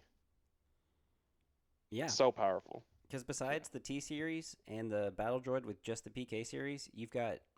I've kind of changed it up. So you have Cad Bane, Surgeon and Crit. You've got the Magna Guard with RPS with Critical 1. And then you've got 4 E5Ss with Critical 1. So 8 out of your 10 have some sort of critical in them. Yeah, it's just like the list that we started talking about at the beginning with all of those stormtroopers, just spamming crits. It's like it it is a, I mean, it's Gunline 101, right? Roll more crits. That's really the moral of the story, right? The best gunlines are always going to be the one that has the best dice value. The more crits the better, because cover in this game is so easy to get. It's incredibly easy to get cover now, more than ever. So, bypassing that, I mean, that's what more could you ask for? So I like that list a lot. Yeah. I think this is the one that you said Austin kind of pretty much took. Yeah, Triple Magnus Cad Bane, was I bel you could someone could double check me, but I think Austin Miller took that and took down Rocky Top this last year with it. So yeah, that it was one of the FLG tournaments, one of the big ones. I think it was Rocky Top, and I'm pretty sure that was when he brought the Cad Bane out. It could have been Asajj, but it doesn't matter, right? It's the same template, right? It's triple Magnas, good stuff, heal bots, critical, and perfect order control on top of a very, very powerful unit like Cad or Asajj. Oh, yeah. Well, I know that we have spent a long time on these lists. I think we've almost gotten to 2 hours in a way. Um, but it has been a very insightful conversation. Um, Listening to you guys talk about the different list ideas and the stuff that's going on in your head about all of these lists, and just getting to pick your brain about what you want to take and the way that you guys are building these lists are just awesome to hear. So Yeah, thanks for having us. yeah, thanks guys for Yeah, joining. likewise. Um, Hopefully the viewers can just kind of screenshot, because there are so many lists here that it would be so hard to put them all in the description down below. I think I'd run out of characters. But yeah, these are awesome. Thanks guys for everything, and for joining up and talking about this. We definitely have to do it again, and talk about worlds next time. I can't wait. Yeah. Let's see. Top 16 Rebel. Let's go. Ewoks. Do you think we'll see a Tempest Force in anywhere in the top 16? No, If it hard is, no. it's gonna be the full scouts. If Yeah, I agree 100% on that. The scout spam version is the only one that can beat the. But no, I'm gonna call it right now. That might be a little on the hot take side, but I think that it's that is a list for casual tables only.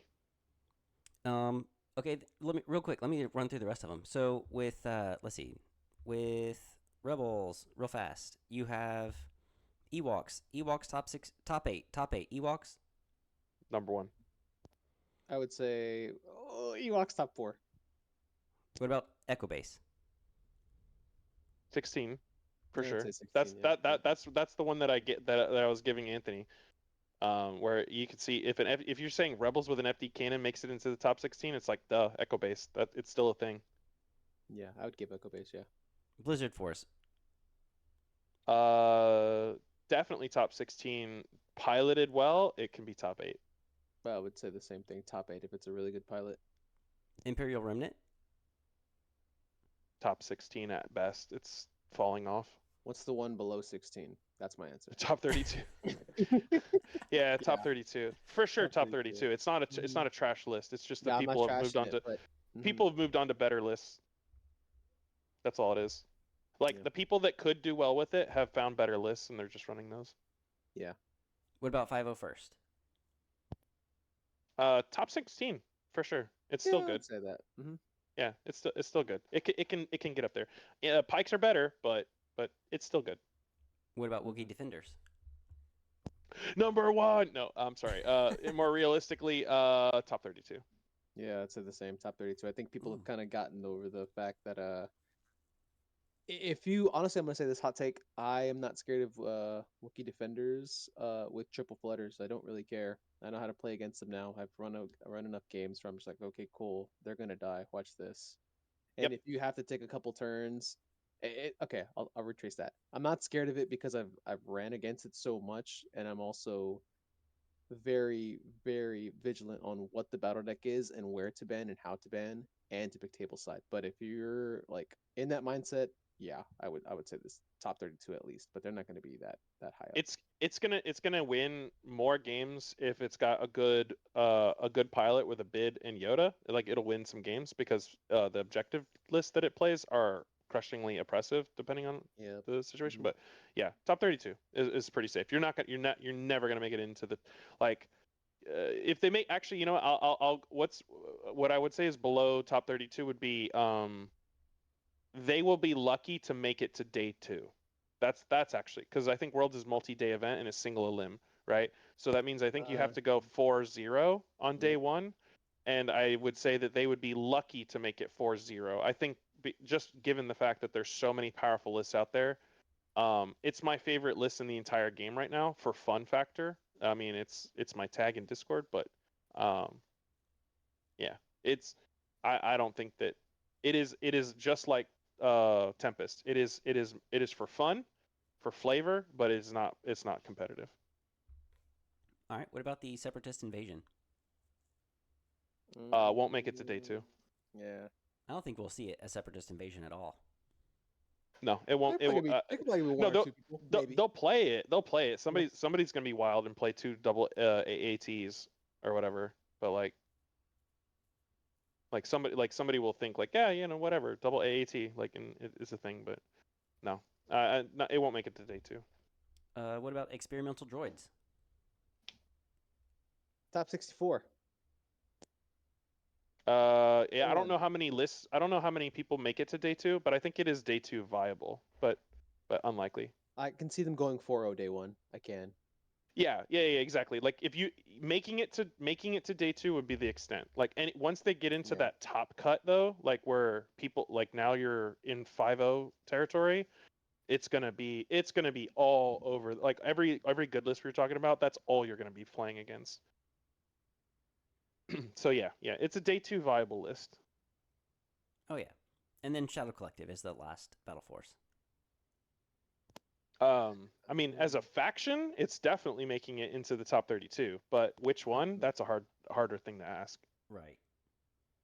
I say anything above 16 is gonna have a maul in it. A maul. Oh, 100%. If it makes it top 16, it's maul something. 100%. I couldn't agree more. Nice. Well, yeah, that is really it for today, guys. I'm going to take all of those considerations and maybe put them on a board and kind of see what we wind up seeing this weekend. Yeah, write it down. Let's see if we get a payout. Let's do it. Yeah, maybe we should start like we a took board. our bets. Yeah. Well, all right, guys. Thanks for joining up, and thanks for everyone else who was listening. I really appreciate both of you guys coming in and joining and giving your input on these lists. Yeah, definitely. Thanks. Yeah. Well, all right, guys. I will catch all of y'all next time. Y'all have a good one. See ya. See ya.